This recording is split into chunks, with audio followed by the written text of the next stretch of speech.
70 years ago, a green frog and a group of scrappy puppets helped to change the face of television forever. From a 5-minute local show to a global phenomenon, the Muppets have brought us laughter, heart, and a touch of chaos. But the Muppets weren't just about pigs and amphibians. Jim Henson had a wild side. From towering, googly-eyed beasts to shaggy blue monsters with booming laughs, Henson's Creature Shop helped to bring a whole new breed of Muppets to life. And hey, if you're watching this video, you probably already know that we just added 3 new monsters to Jim Henson's family of weirdos.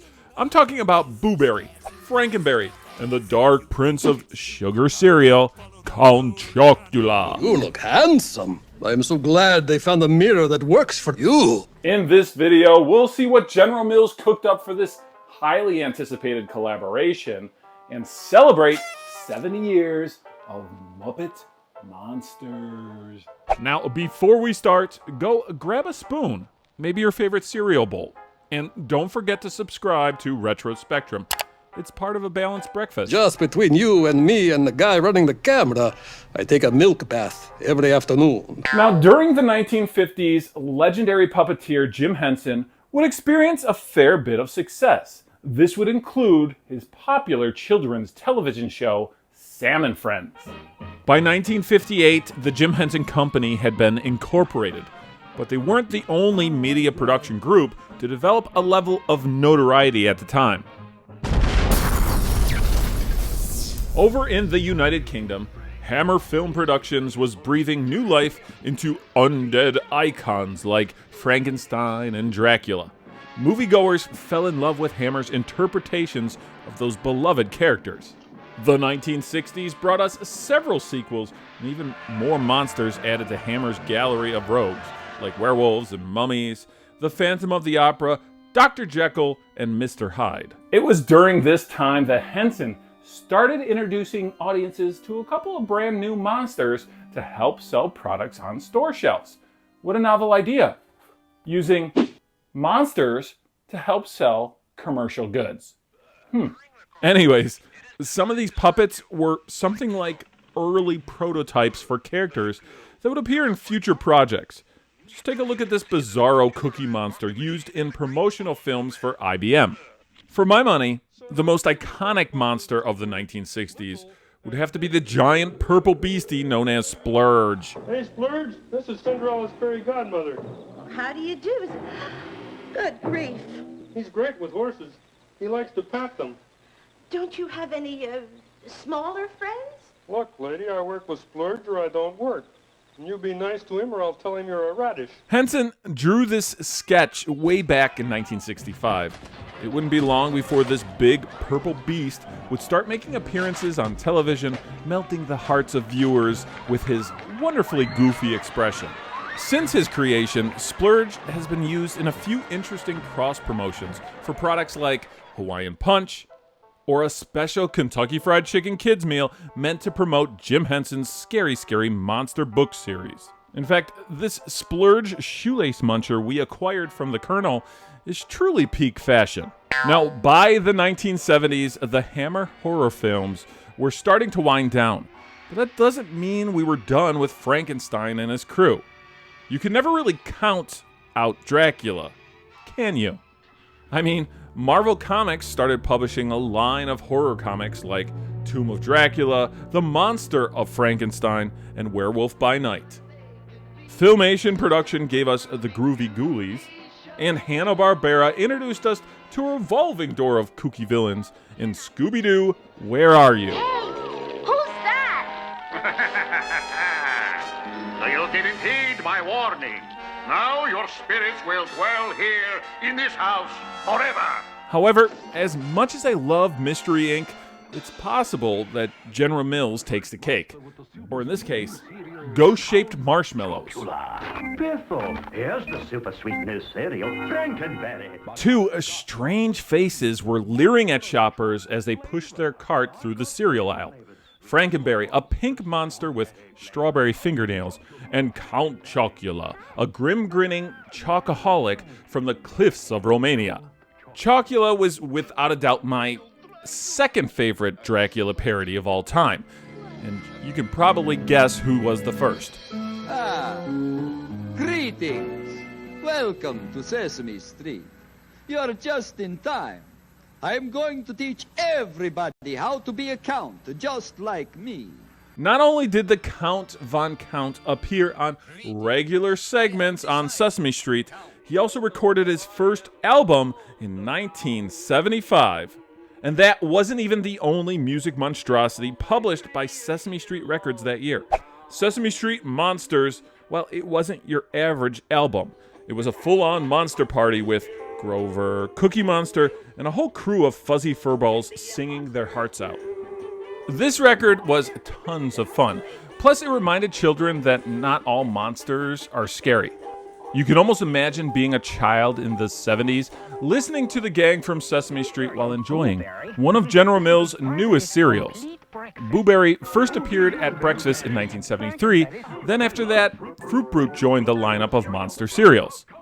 Now, while Sesame Street was a huge hit with children during the 1970s, Jim Henson was dreaming of a brand new project in order to showcase the Muppets. It's the Muppet Show with our special guest star, Mr. Vincent Price. Woo! The first season of The Muppet Show started in 1976 and proved to be a smash hit.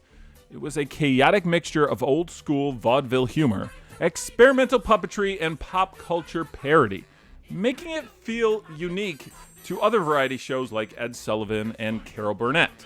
It didn't take long for Hollywood to notice, and soon stars were lining up for a chance to share the stage with the Muppets. So it really makes me happy to introduce to you Mr. Vincent Price. One of the most notorious guests had to be the legendary Vincent Price. Vincent had some truly memorable interactions with Muppets like Sweetums. Oh, excuse me, Mr. Price. Yes? Can I give you a hand? Oh, please. Here. And Kermit. I really thank you for coming on the show tonight, and so do all the Muppet monsters. Well, thank you, Kermit. I never met a monster I didn't like. I can believe it.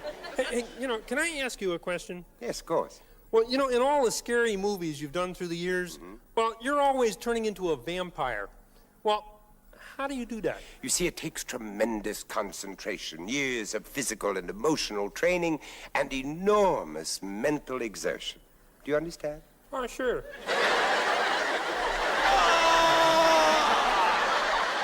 Oh, and fans of the Muppets will probably remember that this was the first appearance of Uncle Deadly, the Phantom of the Muppet Show. Oh, hideously deformed is right.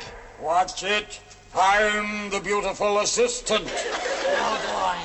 I'm especially fond of the somewhat spooky performance of You've Got a Friend.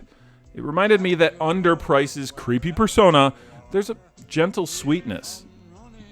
Not to be outdone, rock and roll superstar Alice Cooper appeared on The Muppet Show the following year. Anyone remember the iconic performance of School's Out for Summer with all of the life-size Muppet monsters? Let me come right to the point. You, sir, are a demented, sick, degenerate, barbaric, naughty freako. Why, thank you. Freakos 1, civilization 0. By the end of the 1970s, Kermit the Frog had been rocketed into superstardom, and the rest of the Muppets were pretty famous as well. In fact, in 1979, Kermit was even asked to host The Tonight Show with special guest and honorary Muppet Vincent Price. You better turn around. I got a surprise for you. Oh! You laughed, master.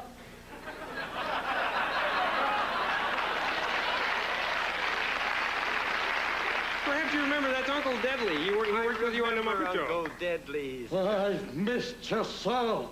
Thank you. And it's mutual. Let me tell you, it's mutual. Jim Henson never really lost his fascination for the creepy or the macabre.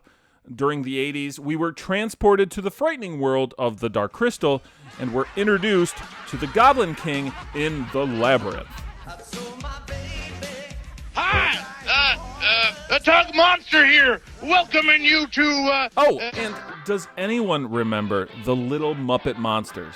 It was a short-lived companion piece to Jim Henson's Muppet Babies that included several segments involving puppetry, animation, music, and was hosted by 3 lively monsters, Tug, Boo, and Molly.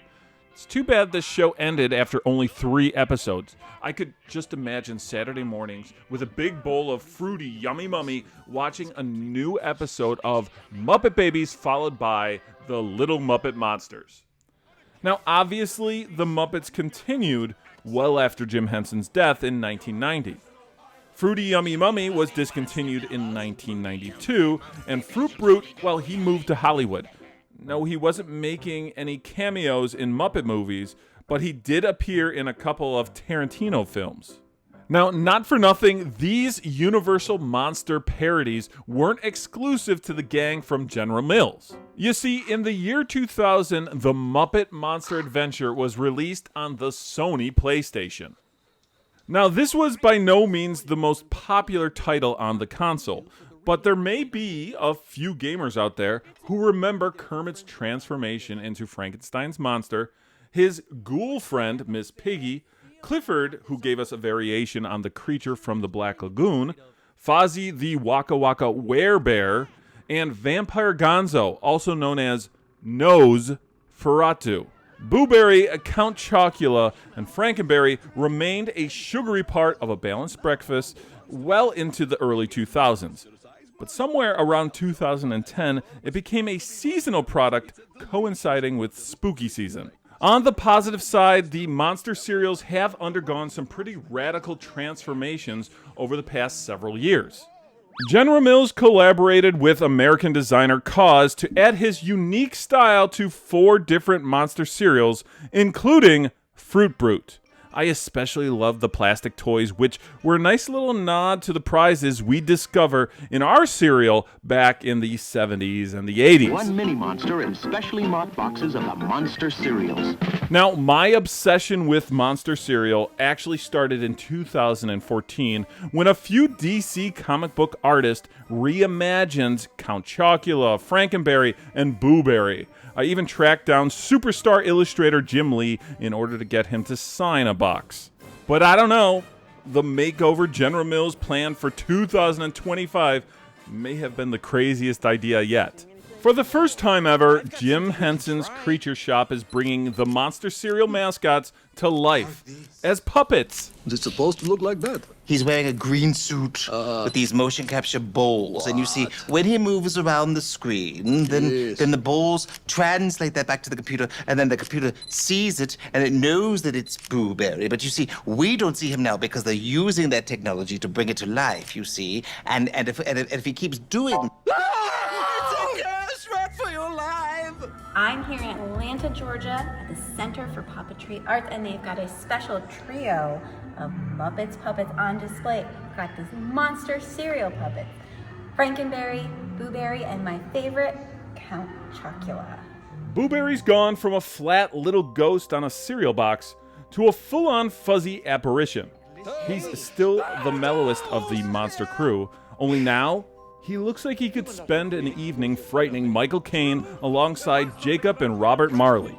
Count Chocula, he's emerged from the Henson workshop looking less like a Saturday morning cartoon and more like a chocolatey Guy Smiley. What was that? And Frankenberry still has that lovable, slightly clumsy vibe, but now he looks like he stepped right out of Dr. Bunsen Honeydew's lab. If the experiment was powered by strawberry marshmallows. Oh, and check out his fuzzy appearance on this limited edition Frankenberry box. It's flocking amazing. Obviously, I'm a huge fan of this Muppet Monster cereal makeover, but now I want to hear from you. Do you like this look for the monster cereals, or do you prefer the originals? Also, which General Mills monster cereal is your favorite? Let us know in the comments section below. And of course, if you like this video, please give us a like, and don't forget to subscribe to Retro Spectrum so you don't miss a single video. Happy Halloween, everyone! Sir, I think there's something you should know. Yes? these monsters aren't ours. I know. They're mine.